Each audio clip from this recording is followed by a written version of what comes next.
Shalom, shalom, Haverim. Shalom, shalom, meu escuta. Você sabe, eu estava aqui meditando a respeito do dia de sábado. Estava lendo Gênesis capítulo 2, no versículo 2, que diz: E havendo Deus acabado no sétimo dia a sua obra que tinha feito, descansou no sétimo dia de toda a sua obra que tinha feito. E abençoou Deus o sétimo dia e o santificou, porque nele descansou de toda a sua obra que Deus criara e fizera. Estava pensando sobre isto.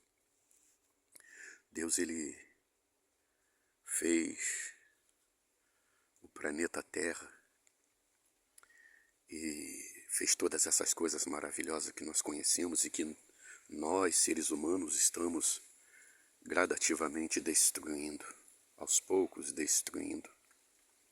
Mas Deus fez isto maravilhoso e Ele acabando de fazer todas essas coisas no sábado, o sétimo dia, Ele descansou e Ele santificou esse dia.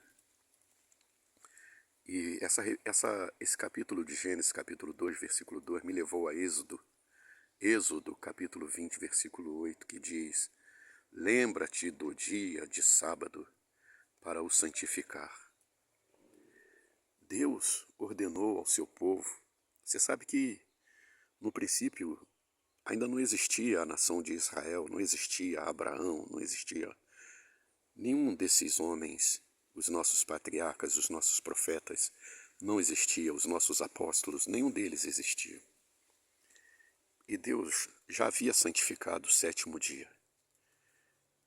Então, no livro de Êxodo, capítulo 20, versículo 8, ele faz o povo lembrar do dia de sábado, do sétimo dia, e ele diz para o santificar.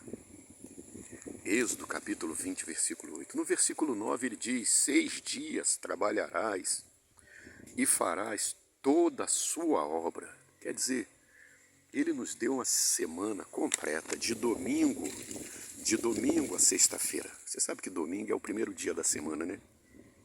Então, ele nos deu 6 dias completos para nós fazermos neles o que nós quisermos fazer. E ele disse: 6 dias trabalharás e farás toda a sua obra. No livro de Êxodo, ainda capítulo 20, no versículo 10, ele disse: Mas o sétimo dia é o sábado do Senhor teu Deus. Está vendo? O sétimo dia é o sábado de Deus, é o dia que ele parou de fazer as coisas, descansou e santificou. Versículo 11 diz: Porque em 6 dias fez o Senhor os céus e a terra e o mar e tudo que nele há, e ao sétimo dia descansou. Portanto, abençoou o dia do sábado e o santificou. Você vê essas coisas. Você sabe, nós, negros, descendentes dos antigos africanos que vieram escravizados para todo o mundo, espalhado em todo o mundo, os nossos primeiros pais que vieram acorrentados naqueles navios, eles, na realidade, eles foram forçados a esquecer as suas coisas. Você vê na Bahia a revolta dos malês, eles ainda escreviam em brochuras hebraicas, e eles conheciam e falavam, escreviam o árabe, o aramaico, e eles também usavam o hebraico. Os nossos primeiros países, a Bahia, ela é testemunho destas coisas. E o Rio de Janeiro também, né? Pernambuco, todos, a Paraíba, todos esses lugares para onde o nosso povo foi espalhado, essas terras são testemunhas. Aqueles antigos fazendeiros são testemunhas que o nosso povo falavam o hebraico, o árabe e também o aramaico. Mas no versículo 11 do capítulo 20 de Êxodo diz: Porque em 6 dias fez o Senhor os céus e a terra e o mar e tudo que nele há, e ao sétimo dia descansou. Portanto, abençoou o dia do sábado e o santificou. No livro de Atos, cara, um salto grande desse, é porque eu estava meditando nestas coisas. No livro de Atos, capítulo 17, versículo 1 e 2, diz que o sábado era o dia de estar na casa do Senhor. Quer dizer, o apóstolo Paulo, o grande afamado apóstolo Paulo, que um dia foi Saulo, perseguidor da igreja, ele ia para as sinagogas para tentar ensinar o nosso povo a respeito dessas coisas. Você sabe que... Agora deixa eu dar mais um salto, vindo agora para o nosso tempo, continuando aquele assunto que eu comecei dos fazendeiros que proibiram o nosso povo de ler o Torá ou o Taná, ou falar em suas línguas, ou seguir o judaísmo ou o islamismo. Você sabe que o nosso povo não nos ensinou as leis de Moisés, os nossos primeiros pais. Muito pelo contrário, eles aprenderam a adorar a pau e a pedra, como diz as escrituras, como diz o profeta, adorar a pau e pedra. E foi isso que nós aprendemos. Você sabe, esse negro que vos fala, ele teve esse conhecimento de que é um hebreu israelita por revelação, né? E depois procurando na internet, no YouTube, ele descobriu, estou falando na segunda pessoa, né? Ele descobriu que não apenas ele, mas esses milhares e milhares de negros espalhados apenas aqui nesse país chamado Brasil, porque aqui para o Brasil veio mais de 5 milhões de escravos, né? Contados, contabilizados.